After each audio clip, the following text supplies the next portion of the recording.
I believe that maybe this morning that God wants to speak to you, and maybe God is saying that He needs you to give Him some space.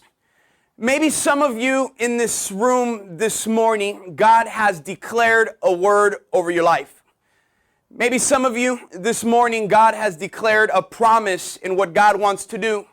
Maybe the promise has been something like this: I promise that I will restore your marriage, or I promise that your kids will serve the Lord at some point in your life, or I promise that I will provide for your needs according to my riches in glory, or I promise that you will get a job and the right job, or I promise that you will get that promotion, or I promise that you will have that ministry, or I promise something in your life, and you're standing right now in a place where you don't see God moving at all.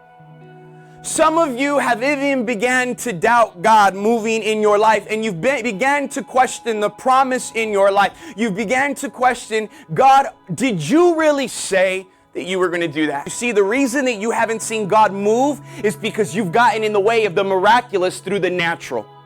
You've tried to make things happen, so you've actually gotten in the way of God. It doesn't mean that God still will not move, because we know that all things work for the good of those who love God and been called according to His purpose, which simply means loving God is obeying God. So if you're obeying God, God is going to work all things out. But sometimes God lets you make a mess out of things so that He can turn it around into a masterpiece. How many miracles have we missed out on because we haven't waited on God?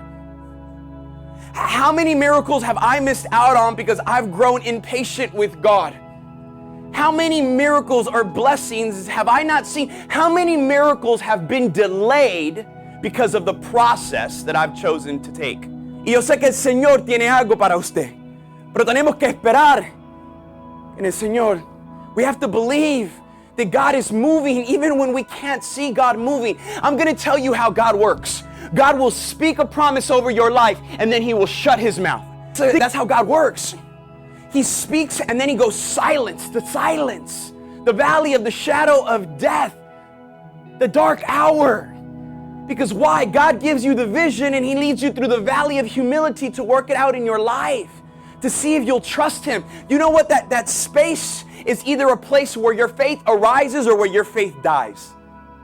But will you have the faith to see the promise manifest, and will you have the joy in the journey? Do you know why some of you aren't enjoying the journey to the promise? Because you are not walking in obedience.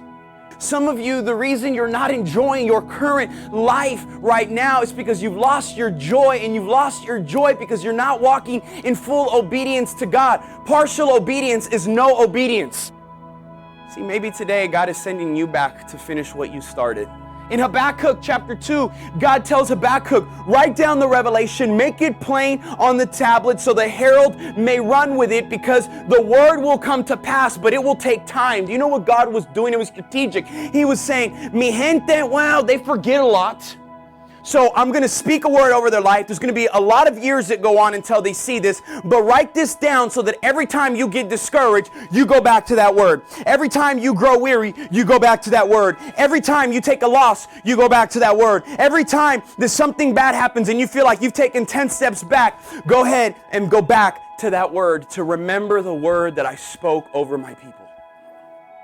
God never speaks a word of promise in the greatness of our lives. Meaning God never speaks of the miracle that's to come when everything is going great in your life.